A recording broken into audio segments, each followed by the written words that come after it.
पेश करता हूँ। आप लोग जय भीम का जवाब जय भीम से देंगे। ठीक।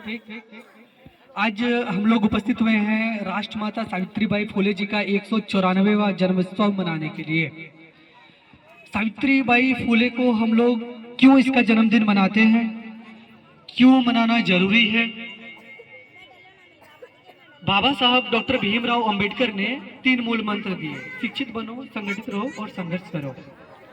तो हम लोग देश के जितना भी महापुरुष को पूजते हैं, नमन करते हैं, याद करते हैं, उन सारे महापुरुषों में से सिर्फ देश का ही नहीं बल्कि पूरे वर्ल्ड का सबसे ज्यादा पढ़ा लिखा अगर कोई इंसान है तो वो डॉक्टर भीमराव अंबेडकर जी हैं, जो आप लोग सब लोग जानते हैं। अब डॉक्टर भीमराव अंबेडकर जी हैं। डॉक्टर भीमराव अंबेडकर जी का गुरु, सबका गुरु होता है, सबका माता पिता होता है। डॉक्टर बाबा साहब भीमराव अंबेडकर जी का गुरु कौन है? तो डॉक्टर बाबा साहब अंबेडकर जी ने 3 लोगों को अपना गुरु माना। अपना आध्यात्मिक गुरु माना गौतम बुद्धा को, अपना सामाजिक गुरु माना संत कबीरदास को, और अपना शैक्षणिक गुरु माना, शिक्षा का गुरु माना ज्योतिराव फुले को। तो ज्योतिराव फुले साहब का जन्म 11 अप्रैल को हुआ था। और ज्योतिराव फुले साहब का जो वाइफ है, जो पत्नी है, उनका नाम थी माता सावित्रीबाई फुले। माता सावित्रीबाई फुले का जन्म आज ही के दिन 3 जनवरी 1831 को पूना में हुआ था। जब प्राचीन काल से शासक वर्गों द्वारा, यानी तथाकथित जो आज को जिसको ब्राह्मण कहते हैं, मनवादी द्वारा जो जाति व्यवस्था चलाया गया था, जो छुआछूत चलाया गया था कि तुम छोटा जाति को, तुम हाड़ी हो, तुम डोम हो, तुम मुची हो, तुम नीचे कास्ट के हो, तुम छुओगे तो छुआ जाओगे, तुम हम लोग से दूर रहो। तो जो छुआछूत का जो कुरीतियां थी, जो मानव को मानव जैसे नहीं मानता था, मानव से जो छुआछूत करता था, तो उस समय पे हमारे महापुरुष जन्म लिए हैं।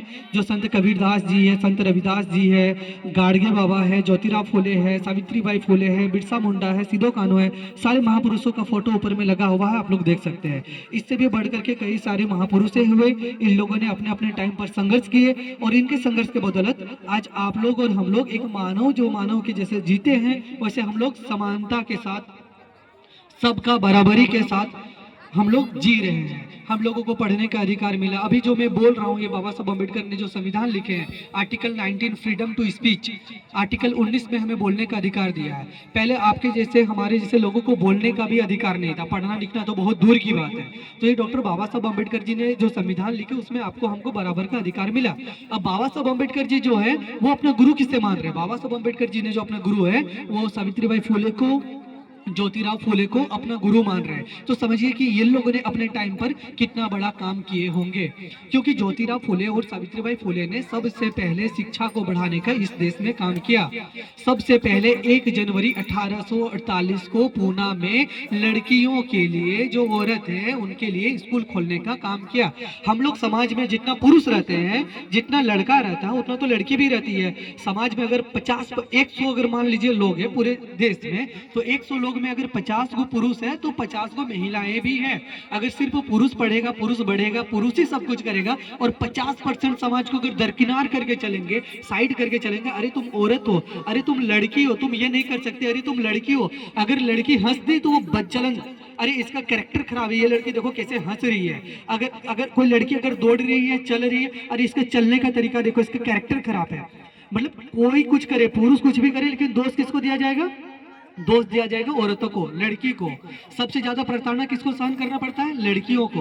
अरे पुरुष जो काम करता है, पुरुष तो सिर्फ बाहर का काम करता है, औरत क्या करती है? औरत बाहर का भी काम करती है और घर का भी काम करती है, कपड़ा धोना, अपना खाना बनाना, लोगों को खिलाना, ठीक है। तो महिलाओं को 2 काम करना पड़ता है, 3 काम करना पड़ता है। और इनके जैसे जो हमारे 50% जो महिलाएं हैं समाज में, जो सबसे अधिक महिलाएं हैं, उनको पढ़ने का ही अधिकार नहीं दिया।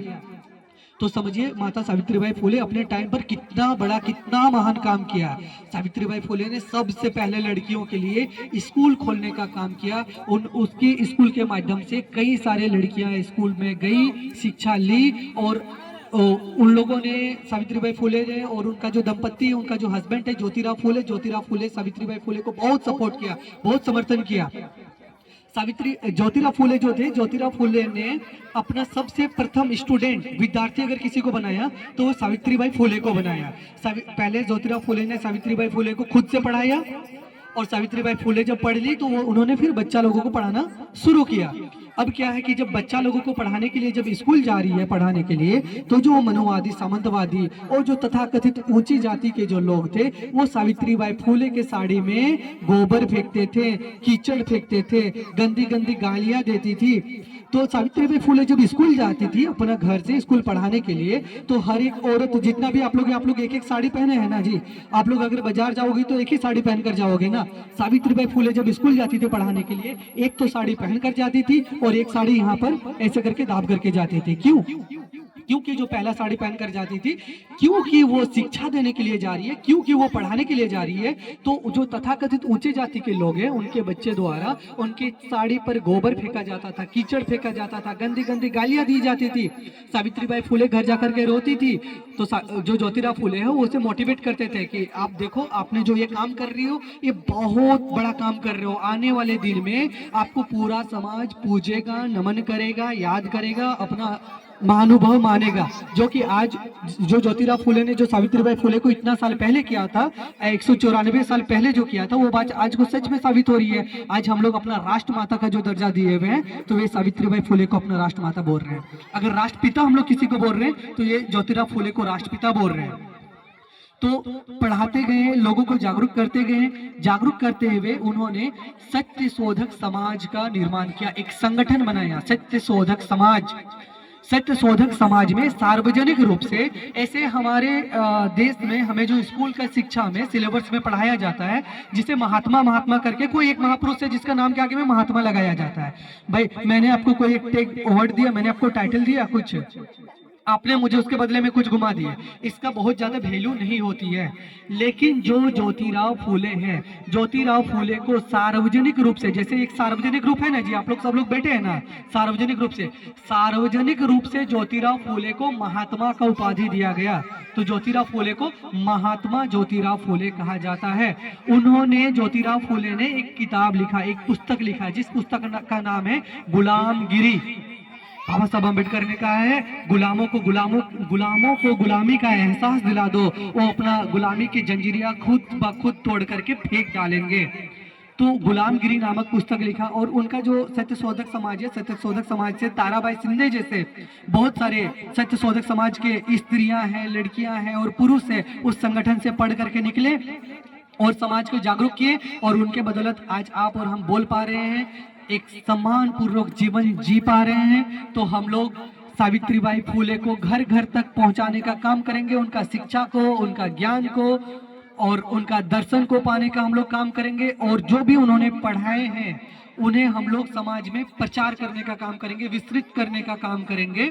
क्योंकि जो सिलेबस जो मनुवादी द्वारा बनाया जाता है, उसमें हमारे जो बहुजन समाज के, बहुजन मतलब क्या है, जिसका जन बहुत ज्यादा है, इस देश में सबसे ज्यादा संख्या आपका और हमारा है, लेकिन फिर भी हर एक जगह में हम लोगों का कम भागीदारी दिया गया है। तो अपना हक अधिकार अगर दिया नहीं जाता तो उसे छीन कर लेना पड़ता है।